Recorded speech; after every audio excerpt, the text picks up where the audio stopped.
Gas আজকে আমি বানাবো একটা জার্নাল, সেটাও আমার নিজের ভয়েস দিয়ে। তো এটা কেমন হবে আমি জানি না, অবশ্যই তোমরা কমেন্ট করে বলবা। তো প্রথমেই আমি আমার যে ডায়েরিটা ছিল সেটার পেজটা খুলে ফেলতেছি।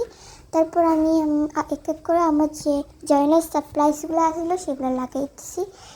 এই জার্নাল সাপ্লাইসগুলো আমাকে আমার একটা ফ্রেন্ড দিয়েছে। সে বললো তুই তোর জার্নালে এগুলো ব্যবহার করিস, তাহলে এটা অনেক সুন্দর লাগবে। আমি বললাম আচ্ছা ঠিক আছে, আমি আজকে গিয়ে এটা ব্যবহার করবো। তখন আমি আজকে এসে স্কুল থেকে এসেই তার জন্য এই জার্নালটা বানানো শুরু করলাম। তো জার্নালটা শেষ লুকটা কিন্তু সেই ছিল গাইস, সে সত্যি কথাই বলেছিল। মানে এই শেষ লুকটা এত সুন্দর ছিল, একদম প্রিন্টেস একটা ব্যাপার ছিল কাল।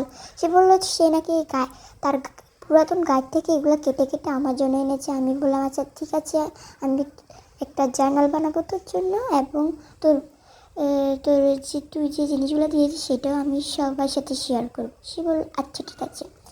তো আমি দেখো ফাইনাল লুকটা